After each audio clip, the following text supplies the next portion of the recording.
बिस्मिल्लाहिर्रहमानिर्रहीम। कुर्रबी से दिल अस्सलाम वालेकुम स्टूडेंट्स, उम्मीद है आप सब खैरियत से होंगे। और आज हम लोग फोर्थ लेक्चर स्टार्ट करने जा रहे हैं सेकंड ईयर क्लास की केमिस्ट्री के चैप्टर नंबर 7 से। और हमारे टॉपिक का नाम है natural gas. Okay, first lecture में हम लोगों ने इंट्रोडक्शन को डिस्कस किया था, वाटर फोर्स थ्योरी को डिस्कस किया था, फ्रेडरिक कोहलर के काम को डिस्कस किया था। फिर सेकंड लेक्चर में हमने ऑर्गेनिक कंपाउंड्स की प्रॉपर्टीज को डिस्कस किया था, उनके फीचर्स को डिस्कस किया था। और थर्ड लेक्चर में हम लोगों ने डिस्कस किया था कोल को। ओके, कोल की फॉर्मेशन देखी थी, उसकी डेफिनेशन देखी थी, फिर हमने कोल की टाइप्स देखी थी, और हमने देखा था कि कोल बनता कैसे है। ओके, और यूजेस भी देखे थे उसके, और रिसोर्सेज भी देखे थे कोल के।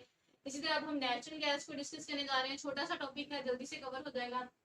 नेचुरल गैस की हम पहले हिस्ट्री को डिस्कवरी देखेंगे, यहाँ पे हिस्ट्री कह सकते हैं। तो जो डिस्कवरी है वो सबसे पहले 1626 में अमेरिका में हुई।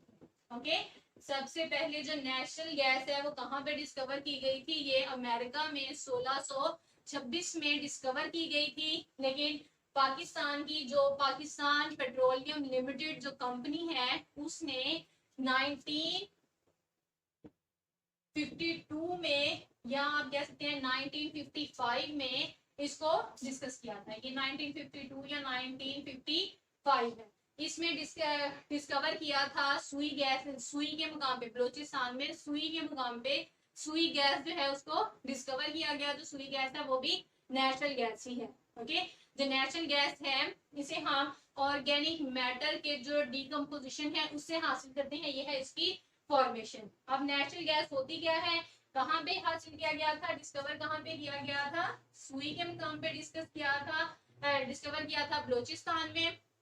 और डेफिनेशन नेचुरल गैस की क्या है कि नेचुरल गैस जो है ये लो बॉइलिंग पॉइंट्स जो हाइड्रोकार्बन है उनका एक मिक्सचर होती है। लो बॉइलिंग पॉइंट हाइड्रोकार्बन मतलब जैसे मीथेन, इथेन और प्रोपेन, इसी तरह के।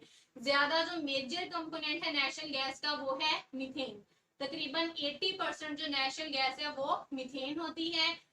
लो बॉइलिंग पॉइंट जो है, जो स्मॉल मॉलिक्यूलर साइज होते हैं ना, जिनका मॉलिक्यूलर साइज कम होता है जिन हाइड्रोकार्बन्स का, जैसा कि आप कह सकते हैं मीथेन CH4, C2H6, फिर C3H8, मीथेन, इथेन और प्रोपेन। ये तीनों जो है ये ज्यादा मिकदार में पाए जाते हैं नेचुरल गैस में। और इनमें तकरीबन 80 to 85% जो है वो क्या पाई जाती है? मीथेन गैस पाई जाती है। और मीथेन गैस का मॉलिक्यूलर साइज कम है। जिनका मॉलिक्यूलर साइज कम होता है उन्हें हम लो बॉइलिंग पॉइंट हाइड्रोकार्बन्स कहते हैं। लो बॉइलिंग पॉइंट हाइड्रोकार्बन्स का मिक्सचर होती है, और इसका जो मेजर कंपोनेंट है वो क्या है? मीथेन है। तकरीबन 80 से 85% तक जो नेचुरल गैस है उसमें क्या पाया जाता है? मीथेन पाया जाता है। फॉर्मेशन इसकी कैसे होती है? वो it is formed by the decomposition of organic matter. Decomposition of organic matter, जिस तरह कोयला ऑर्गेनिक मैटर की डीकंपोजिशन से पाया जाता है, इसी तरह जो से बनता है, इस तरह जो नेचुरल गैस है वो भी डीकंपोजिशन ऑफ ऑर्गेनिक मैटर से जनरेट की जाती है, उसी से बनती है। ऑर्गेनिक मैटर क्या होते हैं? जो प्लांट्स हैं और जो एनिमल्स हैं, इनकी जो बाकियात होती हैं, जब ये जमीन के नीचे मिलियंस ऑफ ईयर्स तक दफन रहते हैं, तो फिर हाई टेम्परेचर और प्रेशर की वजह से वो सुई गैस में या नेचुरल गैस में कन्वर्ट हो जाते हैं। ओके, और प्रॉपर्टीज इसकी क्या होती है नेचुरल गैस की? प्रॉपर्टीज, नेचुरल गैस जब हम ग्राउंड से एक्सट्रैक्ट करते हैं तो फिर ये होती है अडरलेस और कलरलेस।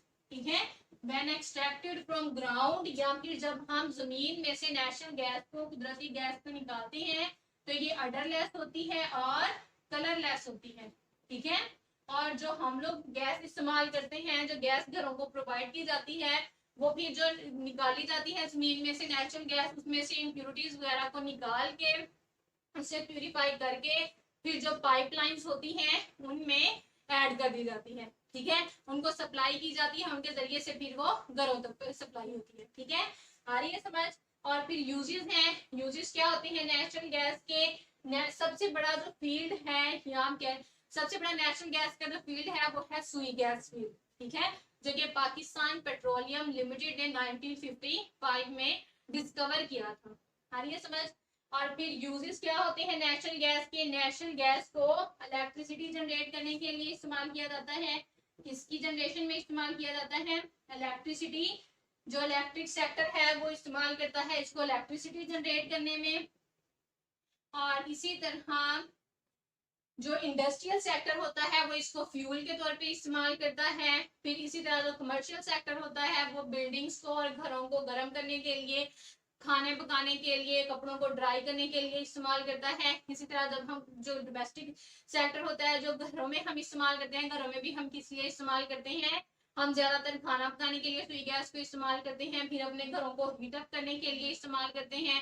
फिर हम क्या करते हैं? कपड़ों को ड्राई करने के लिए इस्तेमाल करते हैं। इस तरह जो एग्रीकल्चर सेक्टर है वो नेचुरल गैस को फर्टिलाइजर्स के तौर पे इस्तेमाल किया जाता है, फर्टिलाइजर के तौर पे इस्तेमाल करता है। इलेक्ट्रिसिटी जनरेशन है। फिर इसको फ्यूल के तौर पे इस्तेमाल किया जाता है, घरों में भी फ्यूल के तौर पे इस्तेमाल किया जाता है। फिर इसको हीट अप करने के लिए फ्यूल में ही आ जाता है कि हीटिंग फ्यूल के तौर पे इस्तेमाल किया जाता है। इसके अलावा पेट्रोकेमिकल्स बनाने में इसे इस्तेमाल किया जाता है। पेट्रोकेमिकल्स वो प्रोडक्ट्स होते हैं जो नेचुरल गैस और पेट्रोलियम से बनते हैं, पेट्रोकेमिकल्स बनाने में इस्तेमाल किया जाता है। फिर इसके अलावा हम इसे फर्टिलाइजर्स की तैयारी में इस्तेमाल करते हैं। और ज्यादातर जो नेचुरल गैस है वो घरों में इस्तेमाल की जाती है। ठीक है, नेचुरल गैस जो है वो किसी भी कंट्री के लिए एनर्जी का एक अहम सोर्स होता है, स्पेशली पाकिस्तान के लिए जो कि मिनरल्स और मिनरल ऑयल और कोल की फॉर्मेशन में इतना ज्यादा आगे नहीं है, तो उनके लिए नेचुरल गैस का होना वाकई एक नेमत है। ओके, तो हमने आज के लेक्चर में क्या डिस्कस किया है? हमने डिस्कवरी देखी है कि नेचुरल गैस कब डिस्कवर की गई।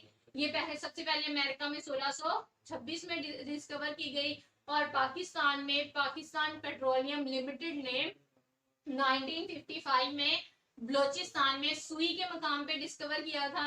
और डेफिनेशन क्या है? It is a mixture of low boiling hydrocarbons. Definition में आप क्या लिखेंगे? Mixture of low boiling hydrocarbons. अब हाइड्रोकार्बन्स क्या होते हैं? ऑर्गेनिक होते हैं ना, तो ये बनती भी कैसे है? डीकम्पोजिशन ऑफ ऑर्गेनिक मैटर से, यानी प्लांट्स और एनिमल्स के जो बाकियात होते हैं जो जमीन के नीचे दफन होते हैं मिलियंस ऑफ ईयर्स तक जब वो दफन रहते हैं, तो इंटेंस हीट और प्रेशर की वजह से वो नेचुरल गैस में कन्वर्ट हो जाते हैं। ठीक है, और नेचुरल गैस को जब हम ग्राउंड में से एक्सट्रैक्ट करते हैं तो फिर वो किस कलर की होती है? ऑर्डरलेस और कलरलेस होती है। आगे समझ, लो बॉइलिंग हाइड्रोकार्बन्स। और यूजेस क्या होते हैं? ये इलेक्ट्रिसिटी जनरेशन में इस्तेमाल की जाती है, फ्यूल के तौर पे इस्तेमाल की जाती है, फर्टिलाइजर वगैरह बनाने में इस्तेमाल की जाती है। इलेक्ट्रिकल सेक्टर भी इसे यूज करता है, कमर्शियल सेक्टर भी, इंडस्ट्रियल सेक्टर भी, एग्रीकल्चर सेक्टर भी, यानी कि पाकिस्तान में हर जगह पे तकरीबन सुई गैस को इस्तेमाल किया जाता है। ठीक है, आगे ये समझ। तो ये था हमारा आज का टॉपिक। नेक्स्ट हम लोग डिस्कस करेंगे पेट्रोलियम के बारे में। उम्मीद है आप लोगों को समझ आई होगी। बहुत ईजी था और शॉर्ट सा ये लेक्चर है। Thank you and have a nice day.